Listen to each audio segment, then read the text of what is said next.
This tiny amp costs just $50 and will produce 65 watts of Class D power. And so of course the question comes up, does it actually sound any good? I had a very specific comparison planned for this review, but then I made a bit of a mistake, and I think it's resulted in a more dramatic demonstration of just how good or not good this amplifier might be. So let me explain what's gone on and talk about the sound quality of the SMSL DA-1.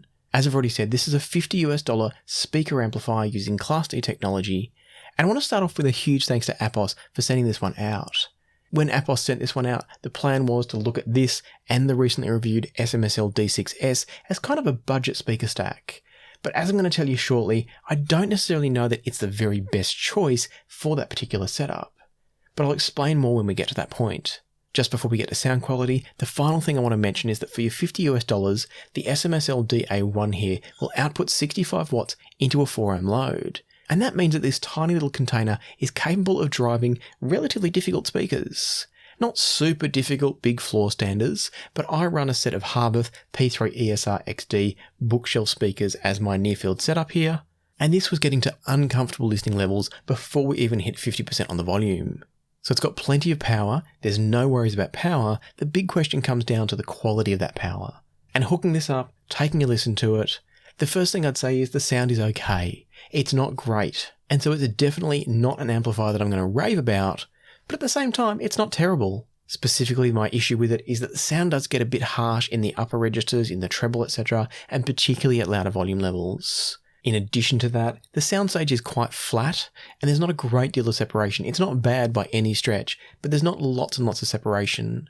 And so I'd say that it's suitable if you're looking for a compact system, a compact setup, and you're going to be looking at it more as kind of a background listening type of setup. That's where this could be a good option, keeping in mind that you will also need a DAC, and we'll talk about that in a moment. But at the same time, I don't think it's an option that I would recommend to anybody for audiophile listening. It's an okay device, but it's about what you expect for a $50 teeny tiny headphone amplifier.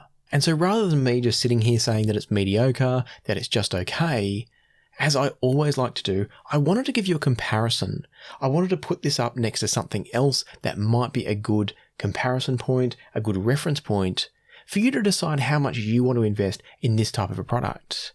Now, as I just mentioned a moment ago, you would still need a DAC, digital to analog converter, to connect to this one. You need some kind of source to get the sound coming to the amplifier for it to then drive your speakers. And so the comparison that I had in mind was to take the D6S DAC and put that with the DA-1, and then drive the same speakers, the same setup, through the SMSL AO200 Mk2. However, something went a bit wrong here. On my way to this final comparison of the AO200 Mk2 on its own, and this little stack here, which is going to cost about the same amount, on my way to that, I also wanted just to see how does the DA-1 sound on its own, driven by a very high-end DAC, and how does the AO200 Mk2 sound driven by the same DAC? In other words, what do both of these amp stages do if we take the DAC out of the equation? If we give them a maximum quality DAC, can both of these perform at the same level of amplification? And so what I did was I took the Chord Hugo TT2 and the M scaler. That's about a $10,000 odd US stack of source components. And I fed, or at least I thought I fed the same signal to both of these devices, with RCA going into the DA-1, because that's all it takes, and XLR going into the AO200 Mk2. The track that I landed on for my listening notes here after going through a few other tracks was Happy by Pharrell Williams. And switching between the AO200 and the DA-1, I found that the sound from the AO200 was a little bit richer in a good way. Not thick or warm or overly full, but it just had a sense of refinement and quality to it that the DA-1 couldn't match. That harshness from the treble in particular kept holding the DA-1 back. What that also meant was that the AO200 Mk2 was actually enjoyable as I turned up the volume, and things like separation and general soundstage quality were also significantly better from the AO200 Mk2. Ultimately, I'd say the AO200 has a more mature sound, a more refined sound, and the end result there is a more enjoyable sound as well. It's the amplifier I wanted to listen to.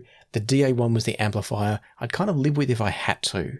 And it was at this point that I found out what I'd done wrong. You see, I'd also hooked up the AO200 with the USB connection to then think about doing the stack comparison I spoke about before. What I hadn't done though was switch the AO200 Mk2 over to the XLR inputs. And so what I'd actually just compared and what I've just told you about was this teeny tiny $50 amp being driven by a $10,000 DAC setup up against the SMSL AO200 Mk2, which from memory is about $250 odd US, somewhere between $250 and $300. I was listening to that using its internal DAC. And the AO200 Mk2 using its internal DAC was still better than this $50 US amplifier being driven by a $10,000 DAC setup. And that's not because the DAC isn't important. When I did switch over to the TT2, the AO200 Mk2 got even better again. But the point is, this was a massive bottleneck in the system. And so I didn't bother going on to do my comparison of the DA1 and the D6S up against the AO200 Mk2, because if the DA1 can't sound better than the AO200 Mk2 when it's running a $10,000 source chain, it's got no chance when it's running a $200 source chain. And so the end result here is that this is an amplifier that, as I said, I'm definitely not going to rave about. I'm not really going to recommend. It's not bad if you happen to need a very compact, powerful little system to drive some speakers for just general background listening, computer audio, that sort of thing. It might be fine for that. But realistically, if you're then also going to have to buy yourself a DAC to go with it, just go straight to something like the AO200 Mk2 or the AL200. They've got slightly different inputs and outputs. I've covered both of them here on the channel before, because I just think the DA1 is a bit too rough around the edges. Now, in case you don't care about that, and it is about cost and size, and that's totally fine if you've got a system that needs that, if that's you and you're looking for something really compact and really affordable, let me tell you just a couple of things quickly about what this is capable of. Starting on the front, we've got a simple on-off switch. It's also got a pop muting system, so you're not going to get any loud pops or cracks as you turn this one on or off. We've then got a simple volume control on the front, so there's no remote control or anything like that here. That's another benefit of going to things like the AO200. And then if we flip around to the back, all we've got on the back is a pair of RCA inputs. You've then got your speaker terminals. There are screw, spade, or a banana plug type connector. And then we've got an input for the external wall power supply. So it's a very, very basic little system. That's why it costs so little, it's why it's so small, and it's why it could be a good option for those looking for a compact system, but it's not going to compete with a bigger, more advanced circuitry like the AO200 Mk2. By the way, for those that care, on the inside of this, it's running the TPA 3118 Class-D amplifier. So that's the chip that's doing all the amplification, and that's how it's producing 65 watts into 4 ohms. So it's phenomenal that it can produce decent sound and that much power from such a small, cheap device, but the quality, in my opinion, isn't quite there. So as I said, if you're looking for cheap and compact, the DA1's solid. If you're looking for good quality, enjoyable and engaging sound, then I think you're best off looking at other options, as I said, like the SMSL AO200 or AL200.